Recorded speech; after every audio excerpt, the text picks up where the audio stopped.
My name is Shanique and I'm with Blavity Shadow and Act. How are y'all today? Fine. Hi, Shanique. How are you? I'm doing Great. How you doing? well. I'm doing well. So actually, Dr. Jessica, I'm gonna actually start with you, because I want to know in what ways do you hope that this season of High on the Hog encourages people, specifically Black Americans, to dive deep into the history that's in our own backyards? Well, I think you said it pretty much. I think the whole notion of how much history we have within ourselves that we don't know, that we don't examine, that we don't look at.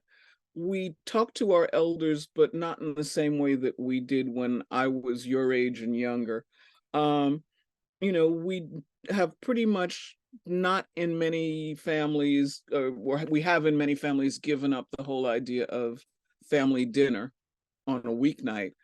We may still do it on Sunday, but that's when the exchanges used to take place. So what I'm hoping is that this, particularly because there's so many intergenerational conversations in this season, might encourage people your age to talk to people my age. Yeah, of course. And for you, Stephen, what did it mean, just speaking of our own history, what did it mean to you to trace your grandfather's roots during that episode that was based in Chicago? Thank you for asking. It was a quite profound experience. One of the most I've had, actually, on or off camera, um, and one that I'm still processing in some ways, as I never had the chance to meet my grandfather. And Mr. Gaines, actually, since the filming, unfortunately, has moved on. And so, I'm holding a lot with that, but it was quite profound and an honor to lift up, uh, my grandfather's name like that.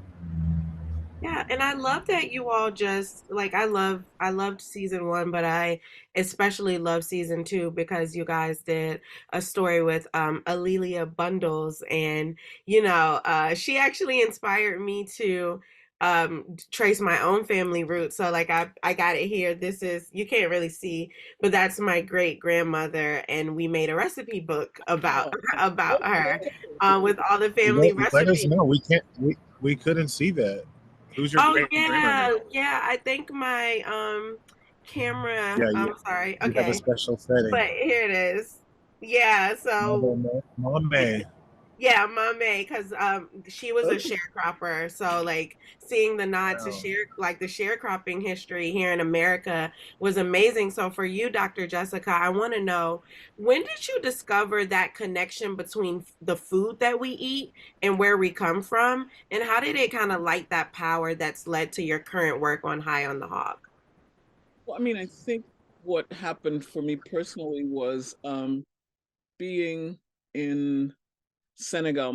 The doctor part of Dr. J is actually a doctorate in performance studies, and I did my dissertation on Senegalese theater.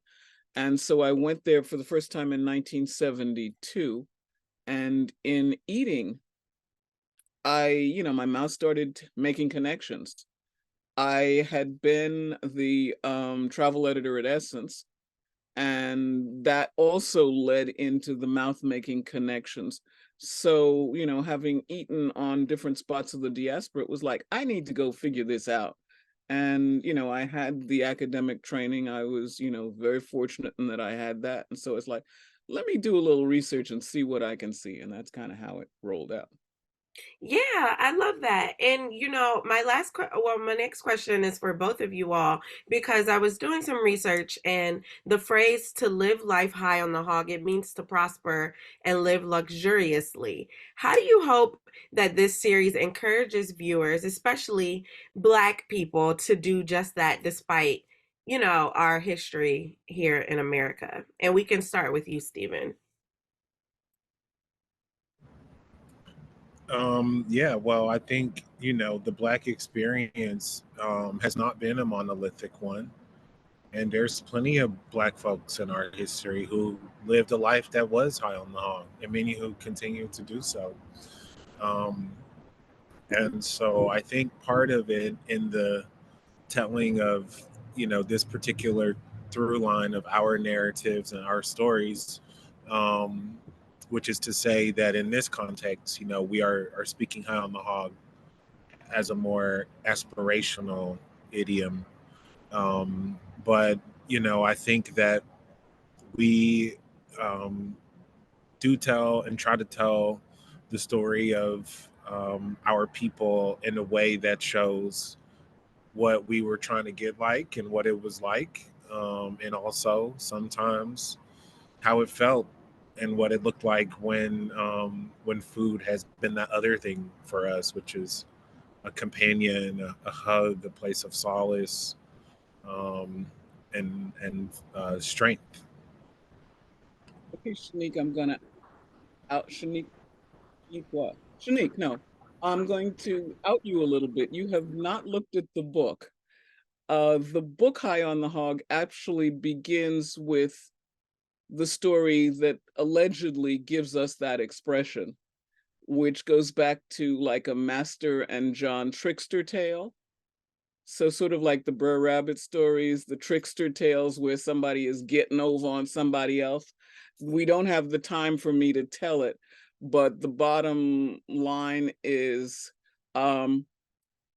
John, who is the enslaved person, gets over on old master, gets his own hogs, gets beyond the chitlins and pig's feet and ears and tails that master would give him for slaughtering a hog.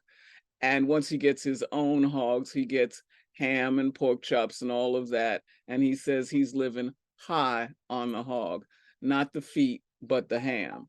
So that's part of the story. And I mean, and I think that that whole story and the inventiveness of the story and the way that it talks about the creativity, albeit sometimes clandestine, of African Americans is what has allowed some slash many slash not as many as I would like to think of us to live high on the hog, and many of us to live higher on the hog than our ancestors did. Long answer, short question. You're muted.